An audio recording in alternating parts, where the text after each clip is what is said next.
bien, je vois qu'en mon absence, certaines mauvaises graines se sont accaparées ma chaîne pour déblatérer une fois de plus leurs observations stériles sur des sujets abscons, le tout enrobé de gênantes gaudrioles dans l'espoir de camoufler autant que faire se peut l'ennui que peut inspirer leur démarche. Mais je ne vais pas m'étendre là-dessus plus longtemps puisqu'au moment où j'écris ces lignes, c'est la rentrée littéraire. La rentrée littéraire. Ce moment où on se retrouve dans un embouteillage de livres. Et moi, j'aime pas les embouteillages. Ce n'est donc pas encore aujourd'hui que je vais faire l'actualité puisque je vous propose de parler de Bérénice.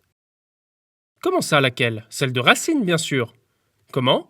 Il en existe une autre? De Corneille? Eh bien, me voilà pris de court.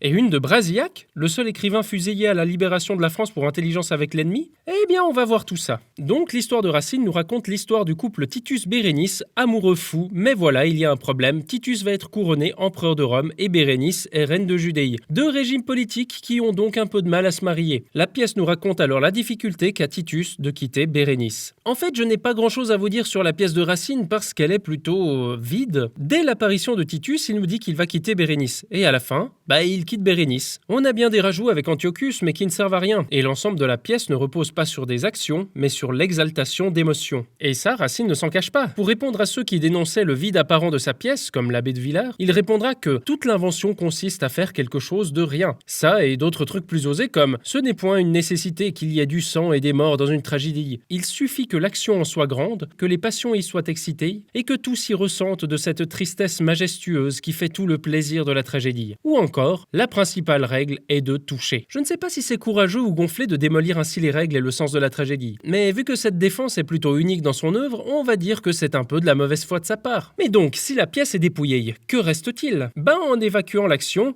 Racine se concentre sur le style. Et on ne peut pas nier qu'il atteint des sommets d'écriture en quelques occasions dans l'exaltation des sentiments. Le face-à-face de la scène 5 de l'acte 4 en est un parfait exemple. Ici, Bérénice apprend enfin que Titus la quitte et s'exclame face à lui. « Moi-même, j'ai voulu vous entendre en ce lieu. Je n'écoute plus rien, et pour jamais à Dieu, pour jamais à Seigneur. Songez-vous en vous-même, combien ce mot cruel est affreux quand on aime. Dans un mois, dans un an, comment souffrirons-nous? Seigneur, que tant de mers me séparent de vous. Que le jour recommence et que le jour finisse, sans que jamais Titus puisse voir Bérénice. » Une manière élégante de dire « tu vas tellement me regretter ». Mais passons à présent à Corneille qui traite du même sujet, à savoir la séparation des amants, et a sorti sa pièce en même temps que Racine. Alors qui a piqué le sujet à l'autre? On n'en sait rien. Toujours est-il que c'était l'occasion pour les deux hommes de se confronter face au public. Et qui a gagné?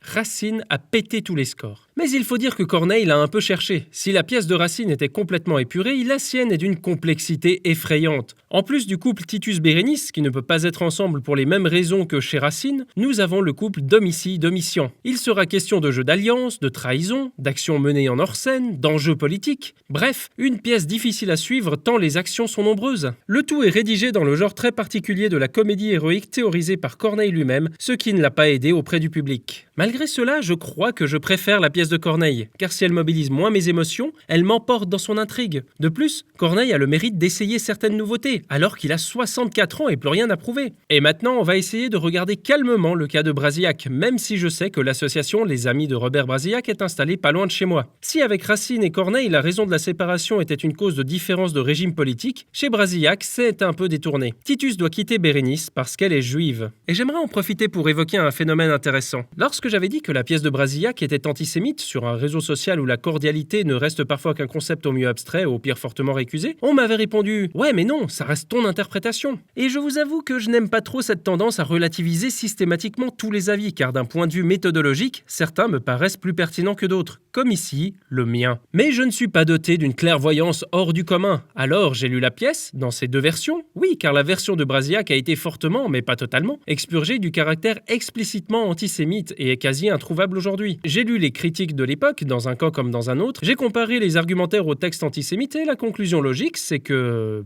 oui, la pièce est antisémite. Mais revenons au texte. Comme je vous l'ai dit, deux versions existent. Déjà celle de Brasillac, où on retrouve de nombreuses formules pour décrire les juifs comme des pouilleux qui rôtissent leur croûte et leur suintement Dieu au soleil, ou des idées type « un juif qui part ramènera plus tard toute la tribu ». Et cette remarque est le cœur de la pièce, qu'il s'agisse de la version de l'auteur ou celle expurgée par Bardèche, Alice Quecea et les autres. Ici, Bérénice revient, Titus craque pour elle, mais son second, Paulin, qui voit le danger du retour de Bérénice, par danger entendez qu'elle va faire venir tout son peuple et sa race au sein de l'Empire, va la convaincre de partir. Pour cela, il va la manipuler en lui rappelant qu'elle est vieille et que Titus va bientôt ne plus s'intéresser à elle. Donc en résumé, Paulin la fait partir parce qu'elle est juive, mais puisqu'il ne peut pas lui dire « Hey, t'es juif, oh c'est vrai, pardon, je pars », il va lui rappeler qu'elle est vieille. Une manipulation vénéneuse qui porte ses fruits. Hormis cela, la pièce de Brasillac a eu l'effet de m'énerver quant à ses choix stylistiques. En effet, il joue régulièrement avec un métadiscours qui lui permet de rappeler qu'il connaît la pièce de Racine et des enjeux qui se développent dans la légende de Bérénice. Mais cette exhibition, elle est nulle. Par exemple, la première retrouvaille des deux amants est un moment crucial de la pièce. Et comment Brasillac l'introduit ? Ainsi donc, la voilà survenue cette rencontre. Autour de nous, le silence. Et nous sommes seuls, face à face. Et la respiration de chacun s'est arrêtée, comme au théâtre, à l'instant capital.